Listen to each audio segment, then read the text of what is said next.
Olá pessoal, tudo bem com vocês? Sou professora Conceição Alencar e começa agora a sua aula de língua portuguesa. Se liga na TV Educação e no Portal do Estudante que tem muito conteúdo para você. Na aula de hoje vamos ver sobre literatura de cordel.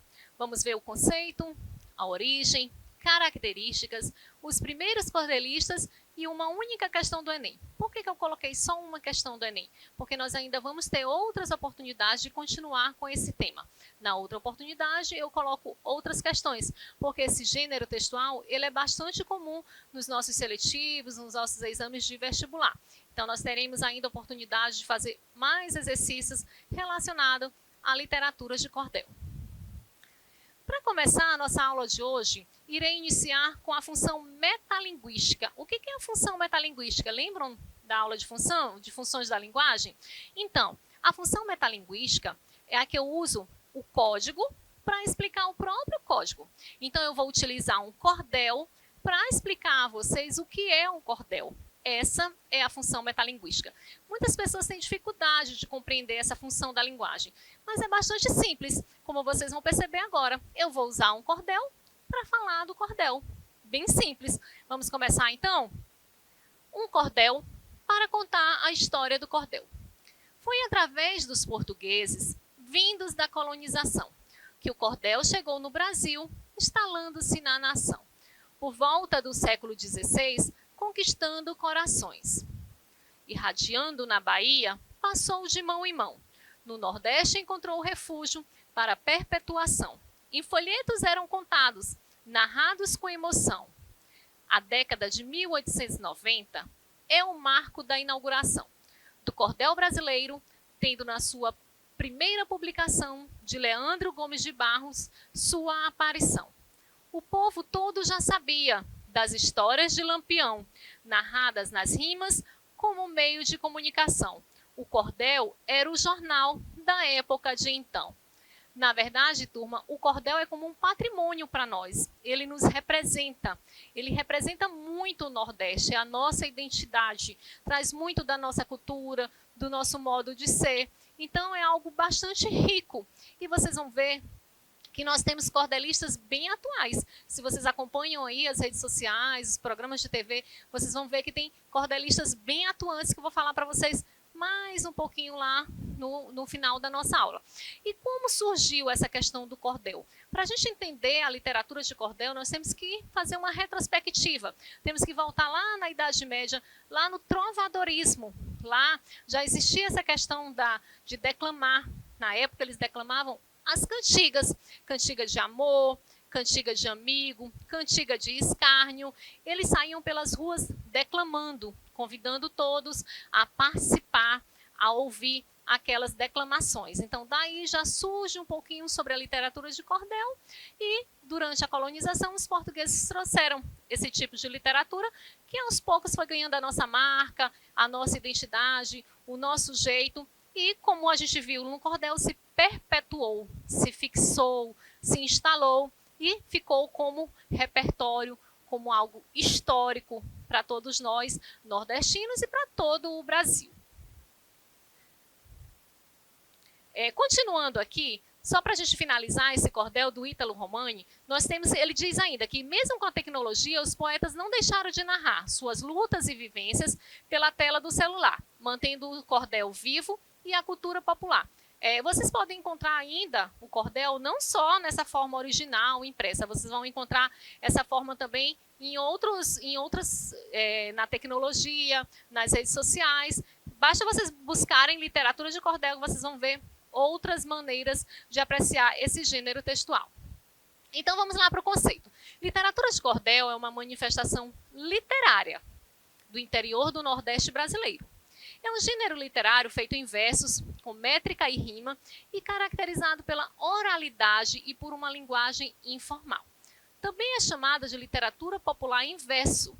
Essa tradição se popularizou no final do século XIX, quando tais poesias passaram a ser impressas em folhetos e vendidas em feiras. Então, observem as palavras que estão em negrito. Diz que a literatura de cordel é uma manifestação literária, né, faz parte da nossa literatura.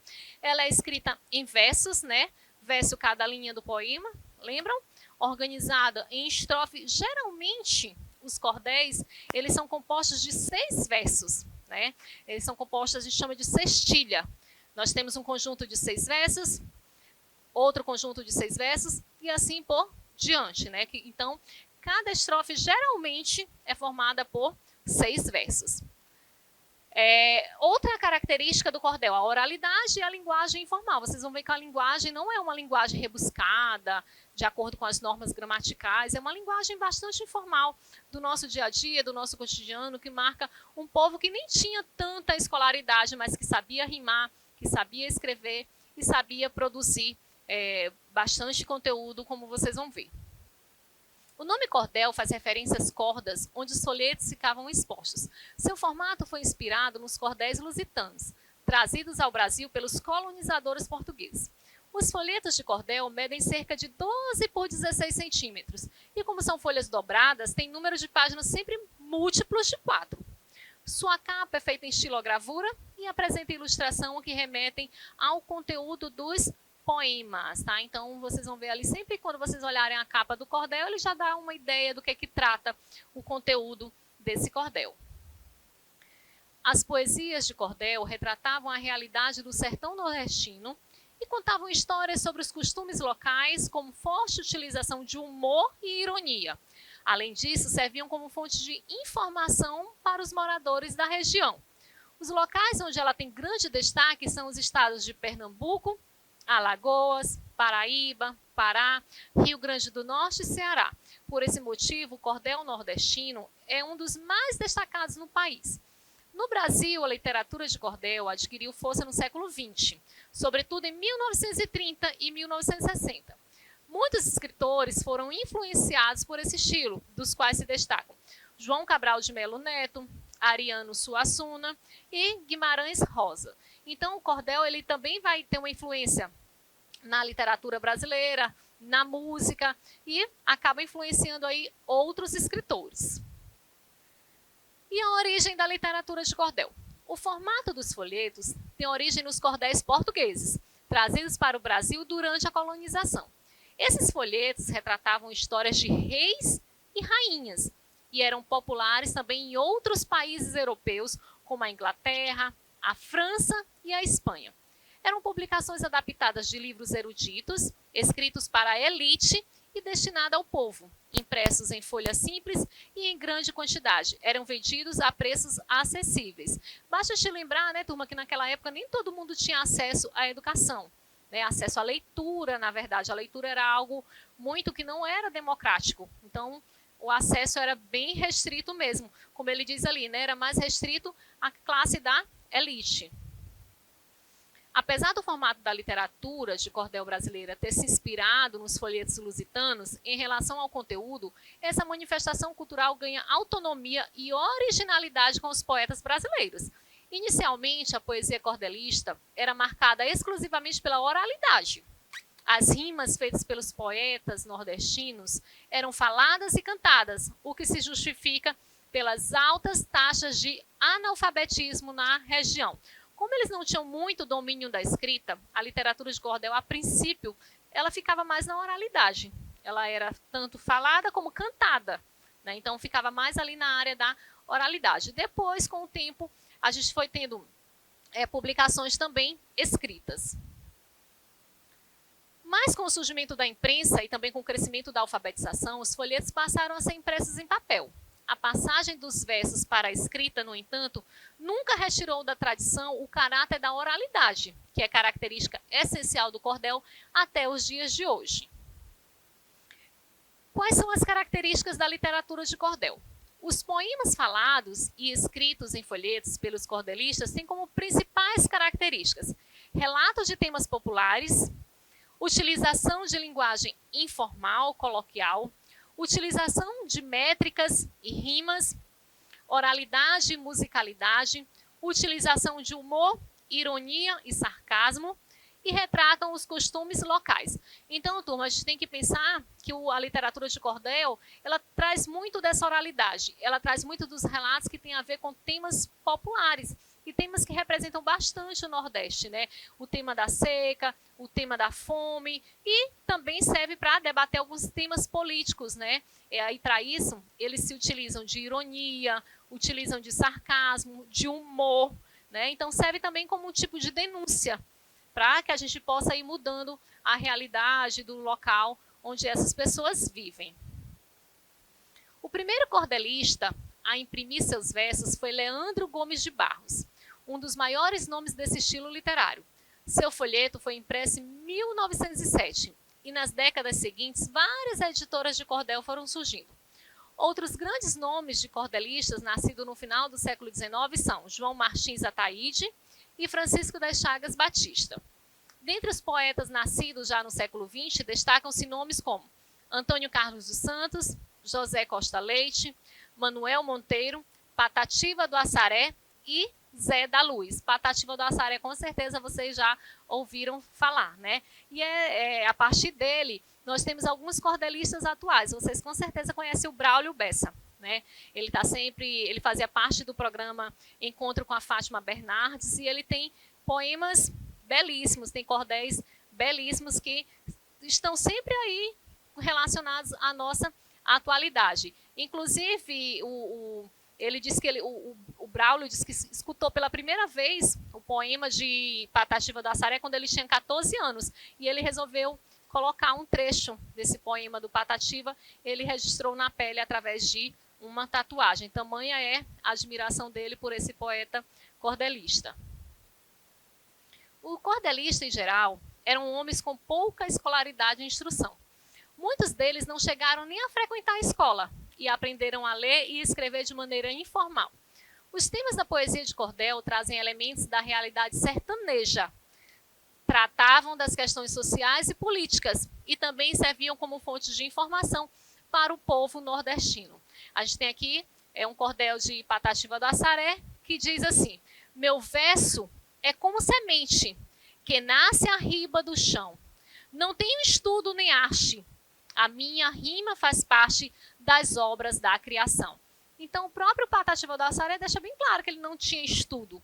Mas não é pelo fato dele não ter estudo que ele não tinha inspiração, que ele não podia criar, que ele não podia produzir. Inclusive, é uma obra belíssima que vale a pena vocês conferirem, tá? Então, Patativa do Assaré tem cordéis aí que ficaram para a nossa história. Vamos ver aqui outro também do Patativa do Assaré que diz: a triste partida. Setembro passou, com outubro e novembro. Já estamos em dezembro. Meu Deus, o que é de nós? Assim fala o pobre do seco Nordeste, com medo da peste, da fome feroz. O que vocês conseguem perceber nesse cordel? Que são temas bem relevantes, né? Ele trata aí da seca do Nordeste, ele trata da fome, ele diz que a gente nem se deu conta e o ano já passou, já está acabando.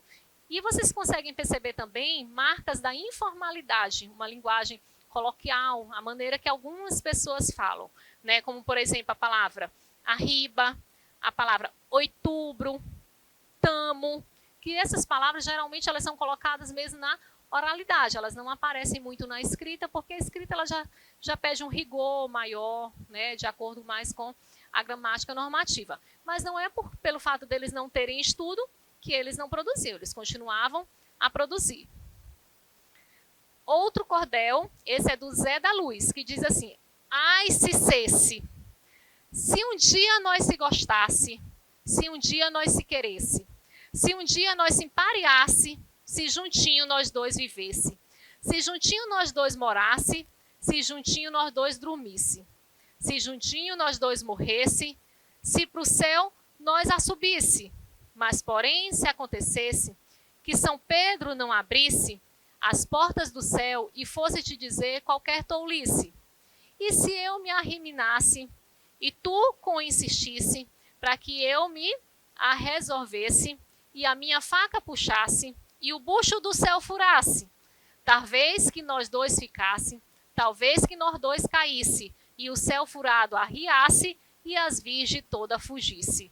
Né? Então, vocês conseguem perceber que mesmo eles não tendo tanto estudo, existe uma preocupação com a métrica, existe uma preocupação com a rima, existe uma preocupação com a forma de compor. Então, a linguagem é uma linguagem muito do sertanejo. E isso, ela traz muito, esse tipo de linguagem, traz muito preconceito, tanto em épocas passadas como atualmente. A gente teve casos, agora mesmo recente, tanto do presidente da República quanto de uma artista, de uma emissora, que ela citou o termo paraibada. Né? Quando você se refere àqueles Paraíba, está fazendo paraibada, é um modelo clássico, um exemplo clássico de preconceito. Né? Porque quando eu digo Paraíba, eu estou me referindo ao estado. Paraibano, paraibana, estou me referindo às pessoas que moram naquela região. E quando eu digo eles estão fazendo paraibada, fica claro que é um preconceito. E nós devemos combater esse preconceito, porque a literatura de cordel, ela faz parte, é como se fosse um patrimônio para todos nós, faz parte do Nordeste, faz parte da nossa cultura, e nós devemos ter orgulho, sim, orgulho dessas construções, orgulho de tudo. Exemplo foram agora as Olimpíadas, né? O Nordeste saiu levando aí uma titulação bem acima de outras regiões, né? Se destacou bastante, mostra a força que tem o povo nordestino, que luta mesmo diante de tantas dificuldades, diante de tantos obstáculos. O cordelista por ele mesmo, mais um cordel. Aos 12 anos eu era forte, esperto e nutrido. Vinha do sítio, muito alegre e divertido, vender cestos e balaios que eu mesma havia tecido. Passava o dia na feira e à tarde regressava, levando umas panelas que minha mãe comprava e bebendo água salgada nas cacimbas onde passava. Essa aqui, turma, é a questão do Enem que eu falei para vocês, que eu ia colocar apenas uma questão do Enem. Por quê? Porque nós ainda vamos ter outros momentos com o tema literatura de cordel. Então, observem como esse tipo de gênero textual, ele acaba também sendo cobrado no Enem, em outros seletivos e vestibulares também. Né? Então, vamos ver o que ele nos pede aqui dessa questão. Literatura de cordel é uma criação popular em verso, cuja linguagem privilegia tematicamente histórias de cunho regional, lendas, fatos ocorridos para afirmar certas crenças e ações destacadas na sociedade local. A respeito do uso das formas variantes da linguagem no Brasil, os versos do fragmento que permite reconhecer uma região brasileira O que ele quer, turma? O que a questão está pedindo? Ele quer palavra ou expressão que a gente pode reconhecer que faz parte ali de uma região brasileira, do modo de falar de determinado povo daquela região. A gente consegue distinguir, né? Às vezes saber de onde uma pessoa é apenas pela maneira dela de falar. Né? Então aqui vamos ver as opções. Letra A, levando umas panelas. Letra B, passava o dia na feira. Letra C, muito alegre e divertido. Letra D, nas cacimbas onde passava, ou letra E, que minha mãe comprava. Dentro dessas opções, quais dessas alternativas vocês conseguem perceber que tem uma linguagem mais coloquial, uma linguagem mais regional? Vocês podem até dizer, mas eu nem conhecia essa palavra. Sim, porque algumas palavras a gente só conhece em determinados locais, em determinadas regiões. Então, observem aí, por exemplo, a letra A. Ele diz levando umas panelas. Panela, todo mundo sabe o que é. Passava o dia na feira. Também não tem nenhuma outra linguagem coloquial. Alegre, divertido, adjetivos que a gente usa no nosso cotidiano. Nas cacimbas por onde passava. Todo mundo sabe o que significa cacimba? Vocês utilizam essa palavra no dia a dia de vocês? Pega lá uma cacimba para mim. Vocês utilizam? Então, a opção correta, nas cacimbas onde passava. Essa é a expressão, a palavra que marca o regionalismo, que marca determinada região, o modo de falar de determinada região, certo? Agora o nosso momento português nas redes. Se vocês quiserem participar, mande a sugestão de vocês lá para a plataforma Gonçalves Dias, no Instagram. Lembrando que a gente está com o projeto Tia Lu e Pequeno. Não perca nenhum episódio que está super legal. Qual é a sua cor favorita? Amarelo cuscuz. né? Então, se perguntarem qual é a cor favorita de vocês, já tem mais essa opção de cor para quem gosta aí do cuscuz. E aqui mais uma do Patativa do Assaré, que diz assim: eu sou de uma terra que o povo padece, mas nunca esmorece, procura vencer. Da terra adorada, que é a bela cabocla, com riso na boca, zomba não sofrer. Não nego meu sangue, não nego meu nome. Olho para a fome e pergunto: o que há? Eu sou brasileiro, fio do Nordeste, sou cabra da peste, sou do Ceará. Aguardo vocês na próxima aula. Um abraço.